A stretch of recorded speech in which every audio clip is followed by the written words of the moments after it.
Okay, if you have to use a blade on your project here, you need to be aware of a few things. These are super, super sharp, obviously. They're for cutting.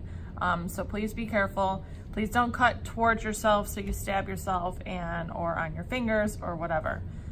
These blades also have been used quite a few times, so if it's not super sharp, please let me know. Depending on the sharpness of the blade, it may or may not go through both layers of your letter. So we'll have to deal with that. When you use a blade, put down a ruler for your straight lines and just go. Let's see. Yep, that only went through one layer. So I'm just going to do one layer with my blade.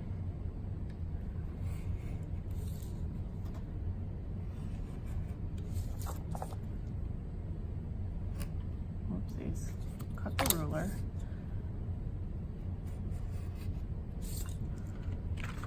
Okay, you can't use this like a pencil. You can't go in any direction. There's a sharp side and a not sharp side, so you just pull on the sharp side.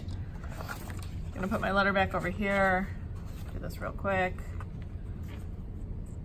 Make sure it's lined up.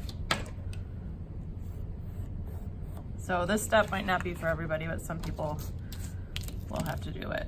So let me just finish that.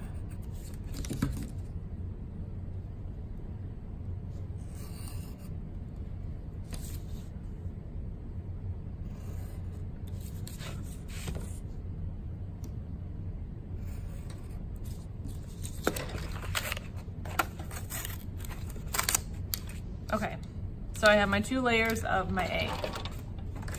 The next step is to glue our Dixie cups onto it.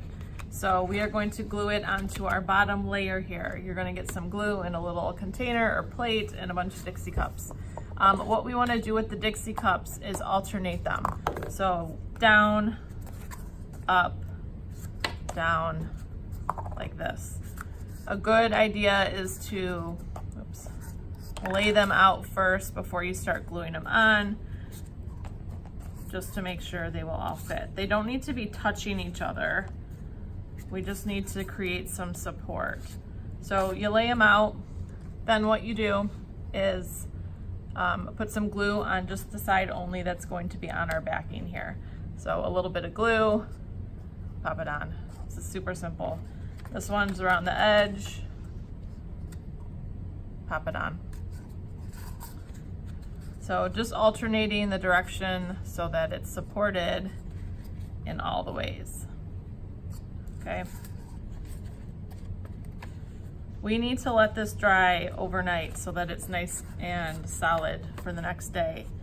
So we'll let this dry. We'll have all of our cups on like this. The next step, the next day, will be to basically take your finger, put some glue on all of your edges once they're nice and dry, on this, on this, on this, this on this. Keep putting glue around, and we're going to create our sandwich of our Dixie cups. And this will create our 3D letter with this along the edge, and then we'll deal with the edges on the next day after that is completely dry. Okay, so you cut out your letter, you make sure it's as wide as a Dixie cup, then we alternate up, down with some white glue. Let this part set overnight until the next day.